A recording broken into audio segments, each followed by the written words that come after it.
I woke up at 2:47 a.m., unable to breathe, my chest burning like someone had poured acid inside my ribs. My heart was skipping, stuttering, forgetting how to beat. My pacemaker, the device keeping me alive, had been turned off, and the person who did it was sleeping in the next room. My sister Lindsay had always called my heart condition dramatic. When I got the pacemaker 6 months ago, she rolled her eyes and told our mother I was seeking sympathy to steal Grandpa's inheritance. The whole family believed her. They always did. So when I nearly died that night, and Lindsay showed up at the hospital crying about accidentally pressing the wrong button, everyone rushed to comfort her. No one asked if I was okay. What Lindsay didn't know, what none of them knew, was that my sleep tracking app had been recording the entire time. Every footstep, every whisper, every word she breathed while standing over my bed in the dark. 1 week later at Grandpa's will, reading the cardiac technician press play. Have you ever watched an entire room discover who someone really is? My name is Megan Davis. I'm 38 years old, a software engineer who spent 15 years building a career I'm quietly proud of. And until 1 week ago, I thought the worst thing my family had ever done to me was pretend I didn't exist. I was wrong. Let me take you back to where this really began, not the night I almost died, but the years that made it possible. I've always been the invisible daughter, the one who paid her own way through college while my parents saved their money for Lindsay's dream wedding that never happened. The one who built a career earning 6 figures while my family assumed I was just doing something with computers. I never corrected them. I learned early that my accomplishments made Lindsay feel bad about herself, and making Lindsay feel bad was the greatest sin in the Davis household. My mother had a phrase she repeated like scripture: "You're stronger, Megan. Lindsay needs us more." I heard it when Lindsay took credit for my science project in 8th grade. I heard it when she borrowed my first car and totaled it. I heard it when she started dating the man I'd been seeing for 3 months, and my mother told me to be happy for her because Lindsay deserved love too. Lindsay was the fragile one, the pretty one, the one who needed protection from a world that had never been anything but gentle with her. 6 months ago, I was diagnosed with a heart arrhythmia that required a pacemaker. When I told my family, my mother's first response was to ask if I could schedule the surgery around Lindsay's birthday trip to Cancun. Lindsay herself reacted strangely, not with concern or sympathy, but with curiosity. She asked detailed questions about how the device worked, how it was monitored, whether I could control it from my phone. I thought she was just being Lindsay, making everything about herself somehow. I didn't realize she was taking notes. My cardiologist recommended I use a sleep tracking app to monitor my breathing patterns at night. The app had a feature I barely thought about it. Automatically recorded any sounds above a certain decibel level while I slept. It was meant to catch snoring or signs of sleep apnea. I never imagined it would catch something else entirely. 1 month before everything fell apart, I made a mistake that almost cost me my life. I was exhausted after a cardiology appointment, struggling to focus on my phone screen. I asked Lindsay to help me check my pacemaker monitoring app. She watched as I typed my password. I even mentioned that I use the same password for all my medical apps because it's easier to remember. She nodded sympathetically, her eyes lingering on the screen just a moment too long. At the time, I thought nothing of it. Sisters help each other. That's what I believed. Then Grandpa Harold died, and everything changed. Harold was the only person in my family who truly saw me. He remembered my graduation when my parents forgot. He asked about my projects, my promotions, my life. A week before his death, he said something strange. "I tested your sister Megan. She failed. You'll understand soon." At his funeral, Lindsay behaved oddly. She seemed more anxious than grieving, constantly checking her phone, whispering urgently with her new boyfriend Kevin, excusing herself to take calls. When someone mentioned the upcoming will reading, her face went pale for just a moment before she forced a smile. The night before the reading, the whole family gathered at Grandpa's old house. It still had the smart home system he'd installed years ago, including door sensors that logged every opening with precise timestamps. That night, I set my sleep app to record as usual and closed my eyes. I didn't know my sister was already awake in the next room waiting for the house to go quiet. She'd been watching me for 3 months, and tonight, watching wasn't enough anymore. I woke up drowning in my own chest. The clock on the nightstand said 2:47 a.m., but those glowing numbers seemed impossibly far away, like I was looking at them through water. My heart was doing something it had never done before, not beating, not stopping, something in between. A horrible, stuttering rhythm that sent waves of fire through my ribs with every failed contraction. I tried to sit up, and the room spun so violently I nearly fell off the bed. My lungs were burning, desperate for air that wouldn't come. I knew with absolute certainty that I was dying. My pacemaker, the device that had been keeping my heart in rhythm for 6 months, had stopped working. I could feel it. That steady, reliable pulse that had become as familiar as my own breathing was gone, replaced by chaos. My hand found my phone on the nightstand. I don't remember dialing 911. I don't remember what I said to the dispatcher. I only remember lying on the floor of my childhood bedroom, staring at the ceiling, thinking about how unfair it was to die in the same house where I'd spent 18 years being invisible. The paramedics arrived in what felt like hours, but was probably minutes. They loaded me onto a stretcher while my family stood in the hallway looking confused and inconvenienced, like I'd interrupted their sleep with something trivial. Lindsay was there too, standing slightly behind our mother, her face a careful mask of concern. At the hospital, the emergency room doctors worked quickly. They stabilized my heart rhythm with medication and ran diagnostics on my pacemaker. When the cardiologist finally came to speak with me, she pulled the curtain closed and lowered her voice. What she told me changed everything. "Ms. Davis, this wasn't a malfunction," she said, her eyes serious. "Someone accessed your pacemaker's monitoring app and manually disabled the pacing function. The device was turned off remotely." I stared at her, not understanding. "That's not possible. I didn't touch it." "I know, Mueshim," she said. "The logs show the command came from your phone, but the access pattern suggests someone else was using it. If you had slept another 20 minutes without waking up, you wouldn't have woken up at all." Before I could respond, the curtain flew open and Lindsay burst in tears streaming down her face. "Oh my God, Megan, I'm so sorry," she sobbed, throwing herself into the chair beside my bed. "I heard the ambulance and I ran to your room. I was so scared. I grabbed your phone to check if your pacemaker was okay because I didn't know what else to do. The app was so confusing. I think I pressed something wrong trying to see your heart rate. I didn't mean to. I was just trying to help." Our mother appeared behind her, already reaching out to comfort Lindsay. "It was an accident," Mom said firmly, stroking Lindsay's hair. "She was worried about you. She didn't know what she was doing." My father and uncle arrived next, and within minutes the scene had shifted completely. Lindsay was crying in Mom's arms. Dad was patting her shoulder and telling her it wasn't her fault. Uncle Robert was getting her water from the hallway. No one looked at me. No one asked if I was okay.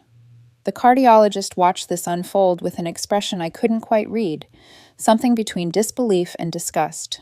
But she said nothing. What could she say? She had no proof of anything beyond what the device logs showed, and those logs only told part of the story. Part of me wanted to believe Lindsay. The alternative was too horrible to consider. My own sister deliberately turning off my pacemaker while I slept. That was the stuff of crime documentaries, not real life, not my life. But something about her tears bothered me. I had seen Lindsay cry hundreds of times over the years. When she broke Mom's favorite vase and blamed me. When she crashed my car and claimed the brakes failed. When she got caught cheating on her college boyfriend and convinced everyone he was the one who betrayed her. Those tears had always worked. They worked because Lindsay had practiced them her entire life. And watching her sob in that hospital room, I realized I was seeing the same performance I'd seen 1,000 times before. By the time I was discharged the next morning, the family narrative had been firmly established. Lindsay made an innocent mistake born from sisterly concern. Anyone who suggested otherwise was being paranoid or jealous or cruel. When I tried to express my doubts at the house, I was shut down immediately. "Megan has always been jealous of Lindsay," Uncle Robert muttered to my father, not bothering to lower his voice, looking for any excuse to blame her for something. My mother pulled me aside with a warning disguised as compassion. "Lindsay feels terrible about what happened. Don't make this harder for her than it already is. She's been crying all day." Of course she had. Lindsay always cried when the spotlight moved away from her. I went back to my apartment that night because I couldn't stand another minute in that house.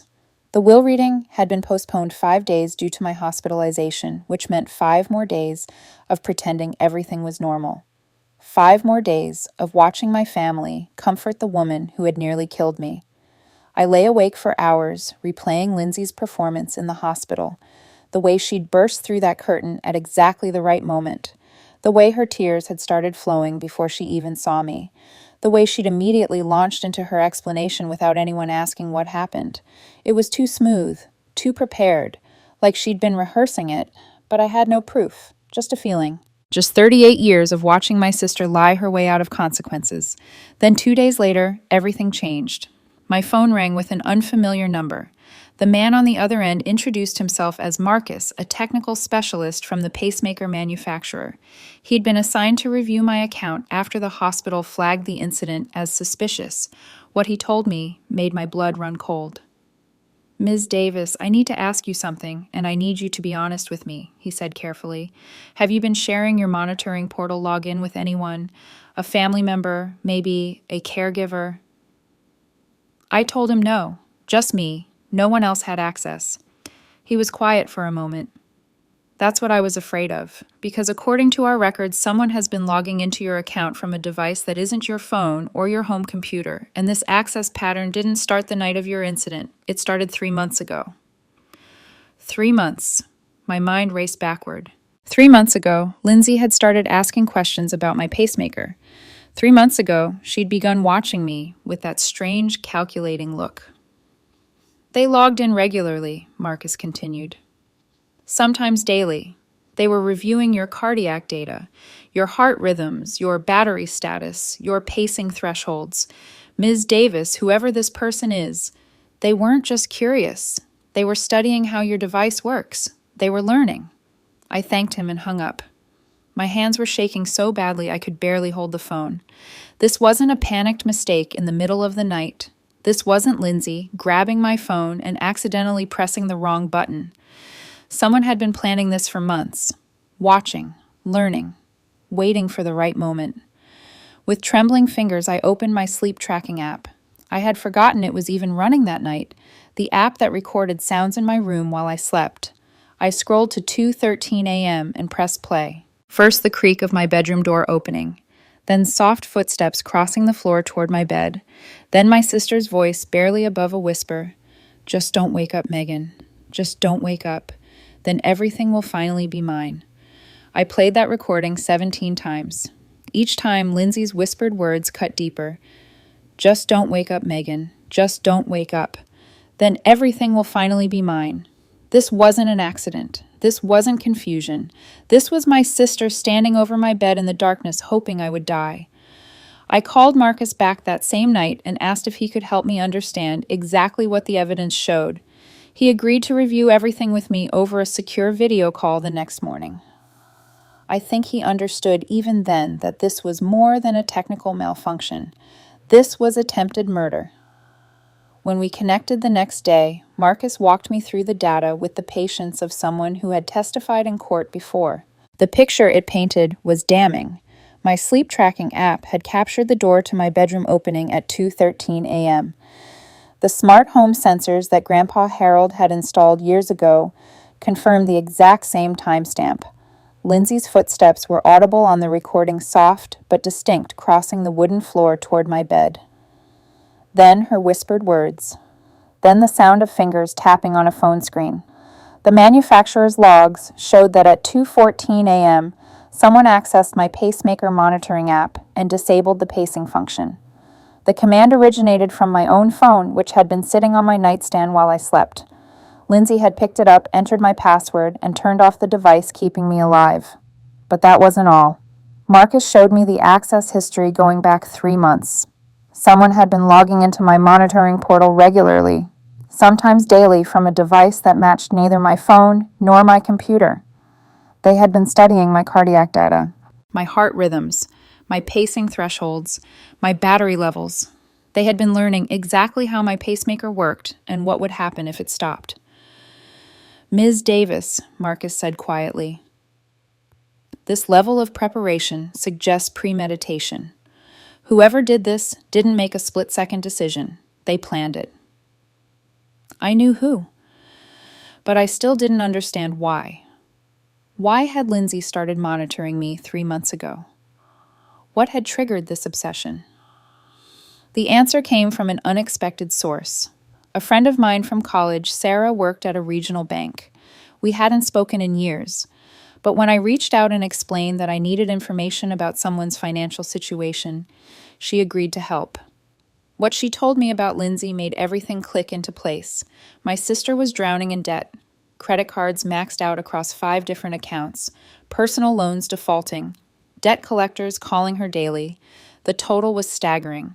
At least $85,000, possibly more. Her boyfriend Kevin, the flashy one, who always talked about investment opportunities, had been pressuring her publicly about their future.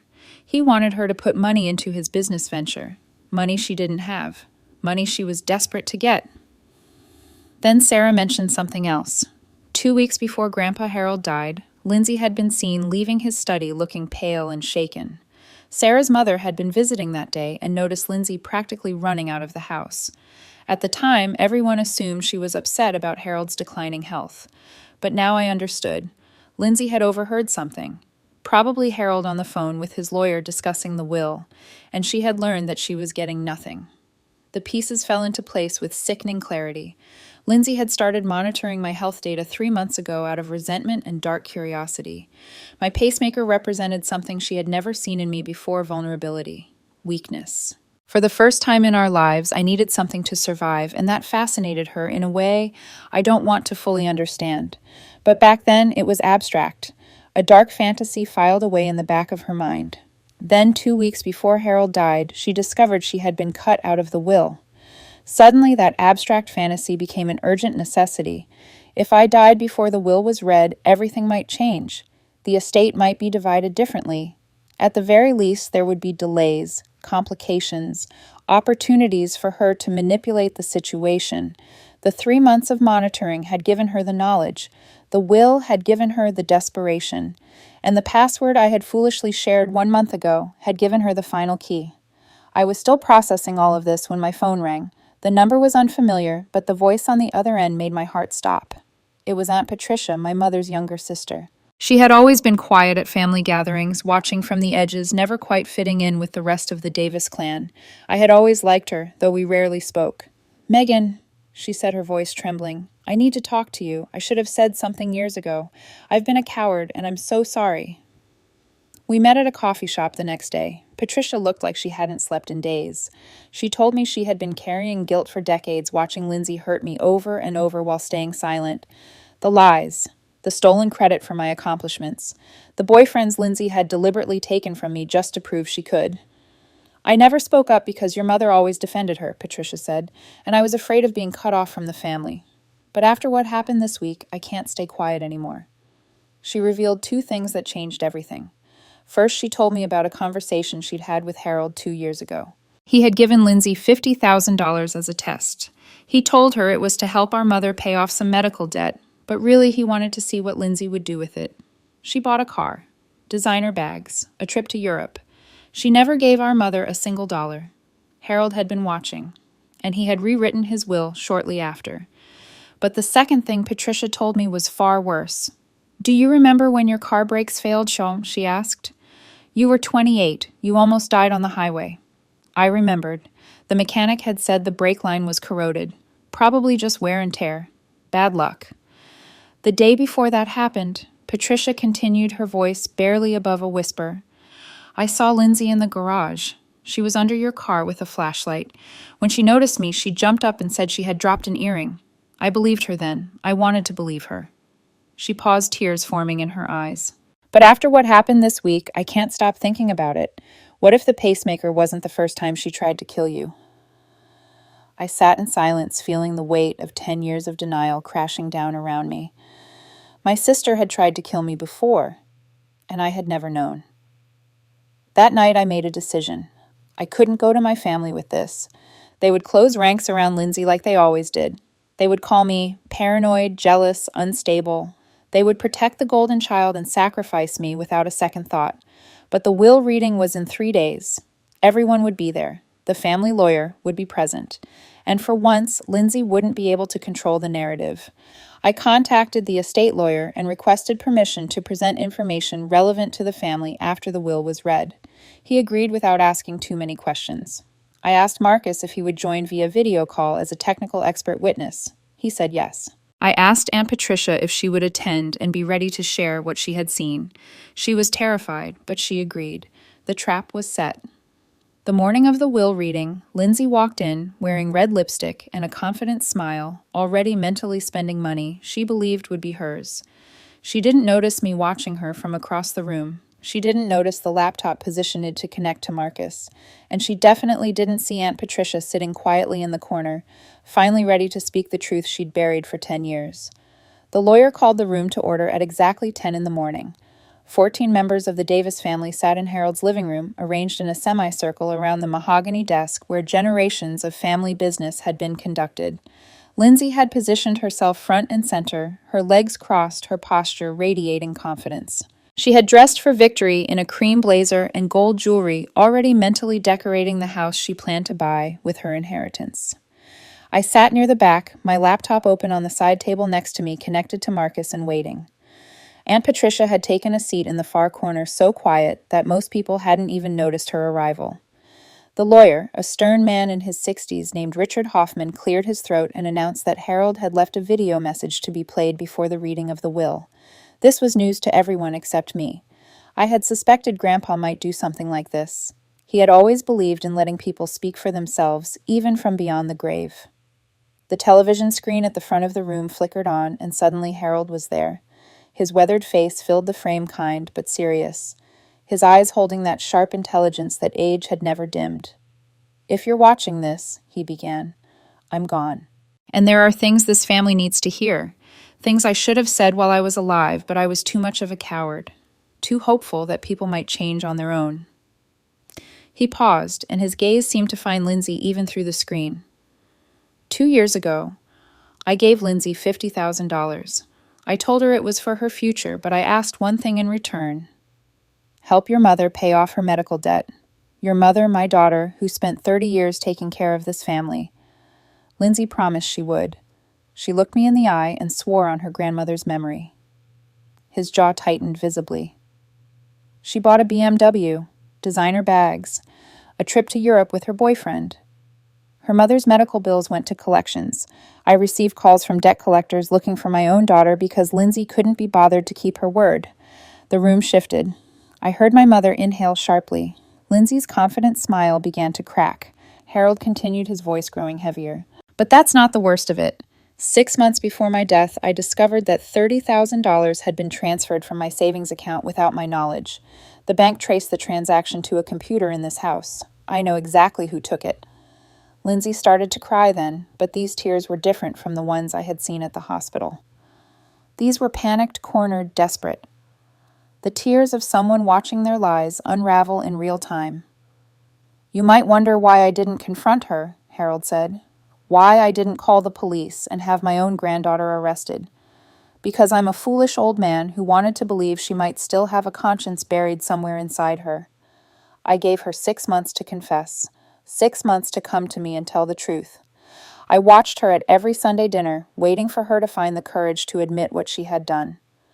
His eyes grew sad. She never did. She looked me in the eye, week after week, kissed my cheek, told me she loved me, and pretended nothing was wrong. That's when I knew this wasn't about money. This was about who she is at her core. I rewrote my will that same week. The video ended, and the room sat in stunned silence. My mother was staring at Lindsay with an expression I had never seen before, something between horror and dawning recognition. But I knew the worst was still to come. The lawyer turned to me. "Ms. Megan Davis has requested permission to present additional information relevant to these proceedings." I stood. My hands were steady, though my heart was pounding.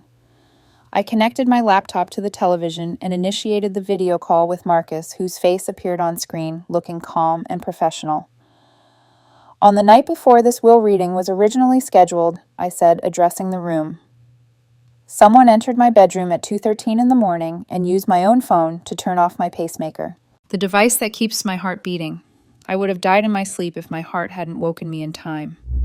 I shared my screen to show the pacemaker logs. Marcus explained each entry clearly. 3 months of unauthorized access to my medical portal, timestamps showing regular intrusions into my cardiac data, and then the night of the attack.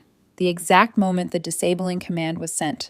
The manufacturer's records confirm that this command originated from Ms. Davis's phone, Marcus said, which was located on her nightstand while she slept.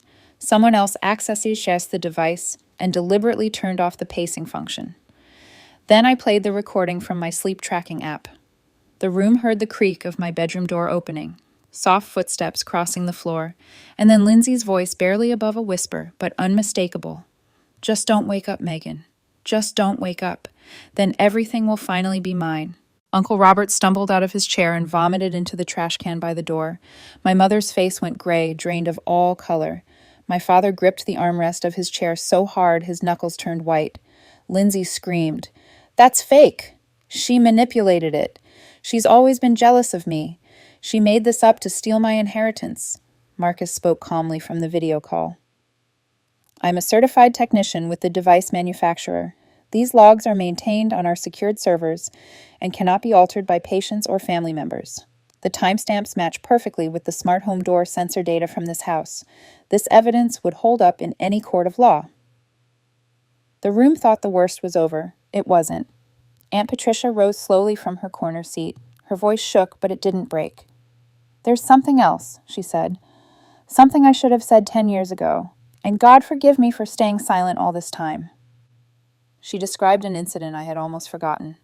"When I was 28, my car brakes had failed on the highway. I had spun across 3 lanes of traffic before hitting the median barrier. I walked away with bruises and a totaled car. The mechanic concluded that the brake line had corroded. Wear and tear, bad luck. Case closed." "The day before that accident," Patricia continued, "I came home early and saw Lindsay in the garage. She was crouched beside Megan's car with a flashlight. When she noticed me, she jumped up and said she had dropped an earring. I believed her then. I wanted to believe her." Patricia turned to look directly at Lindsay. "But I never forgot the way you looked at me that day, like you had been caught doing something terrible. I told myself I was imagining things. I told myself no sister would ever do that to her own blood, but now I know what you're capable of. So I have to ask you in front of everyone, was the pacemaker really the first time you tried to kill your sister? Or just the first time you got caught?" Lindsay's face crumbled completely. She opened her mouth to respond, but no words came out. She didn't answer. She didn't deny it. The silence stretched on, and in that silence was a confession louder than any words could ever be. My mother made a sound that wasn't quite human, the broken animal noise of a woman realizing she had spent 34 years protecting someone capable of murder. The lawyer cleared his throat and read Harold's will. All assets, approximately $400,000, were left to me. Lindsay's inheritance was the $50,000 she had received and squandered 2 years ago. Harold had written, "That is all she will ever deserve from me." There was a final clause. If Lindsay contested the will, Harold authorized his executor to release all evidence of her financial misconduct to the district attorney's office. Lindsay tried to run for the door. The lawyer stopped her firmly. "Ms. Lindsay, I strongly recommend you remain here. Based on what has been presented today, I advise Ms. Megan Davis to take this evidence to law enforcement immediately. These allegations constitute serious criminal matters." I nodded. "I've already been in contact with the district attorney's office. They're expecting my full report tomorrow morning." Lindsay looked around the room, searching desperately for someone to defend her. Our mother wouldn't meet her eyes. Our father had already walked out. Aunts and uncles sat frozen, seeing her clearly for the first time in their lives. For 34 years, Lindsay had never stood alone. Now she understood what I had felt my entire life. The difference was, I didn't deserve it. She did. The weeks that followed the will reading moved slowly, like time itself needed to catch its breath after everything that had been revealed. The district attorney's office reviewed my evidence thoroughly. They interviewed Marcus, examined the pacemaker logs, listened to the sleep app recording, and took statements from Aunt Patricia and several family members who had witnessed Lindsay's breakdown. The prosecutor assigned to my case was a woman in her 50s named Catherine Reynolds. She explained the legal reality with honesty I appreciated. Proving intent to kill beyond reasonable doubt would be difficult. Lindsay could claim she didn't understand what the app buttons did. She could argue she panicked and made a terrible mistake. But the evidence of premeditation was strong. 3 months of monitoring. The whispered words on the recording. the pattern of behavior stretching back a decade. Catherine offered Lindsay a plea deal. Plead guilty to reckless endangerment, a serious felony. Accept 3 years of probation. Complete 300 hours of community service. Undergo mandatory psychiatric evaluation. And agree to a permanent restraining order prohibiting any contact with me for the rest of her life. If she violated any terms, she would face immediate imprisonment. For the financial exploitation of Grandpa Harold, the estate filed a civil lawsuit to recover the $30,000 plus damages.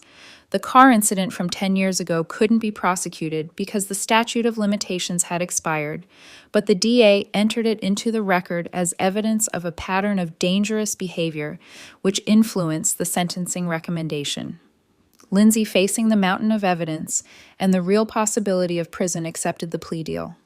She stood before a judge and pleaded guilty. It became public record. Lindsay Davis, convicted felon. But the legal consequences were only the beginning.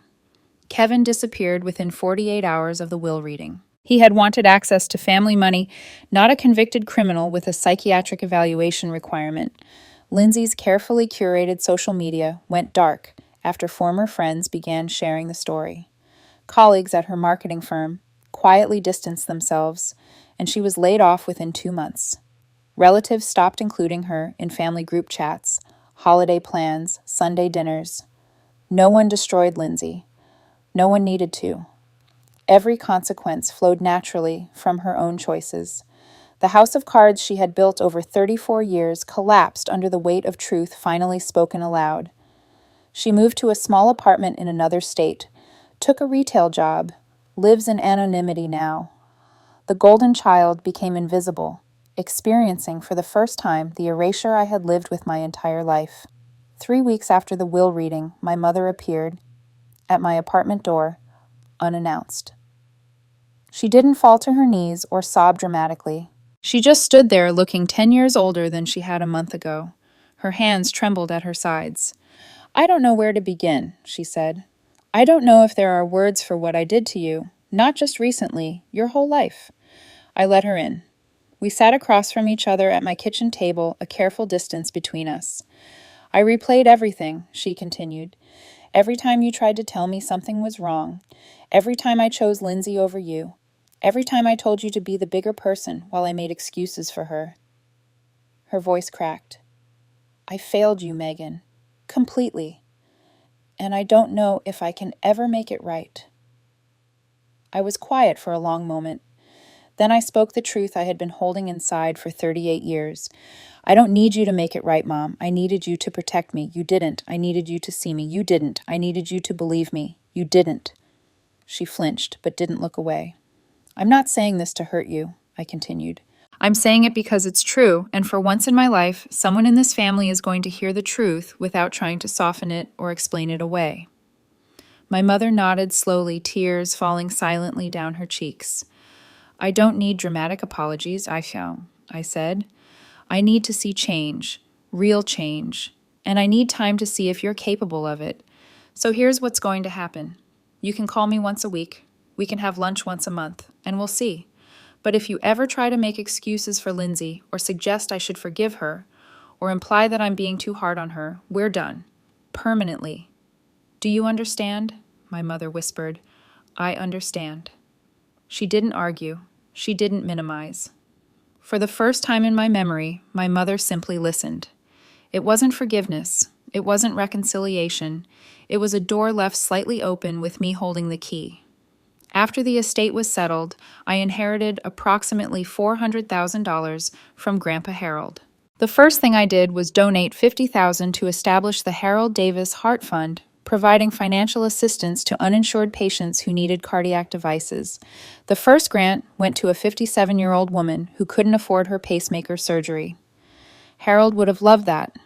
I bought a small house with a garden in a quiet neighborhood.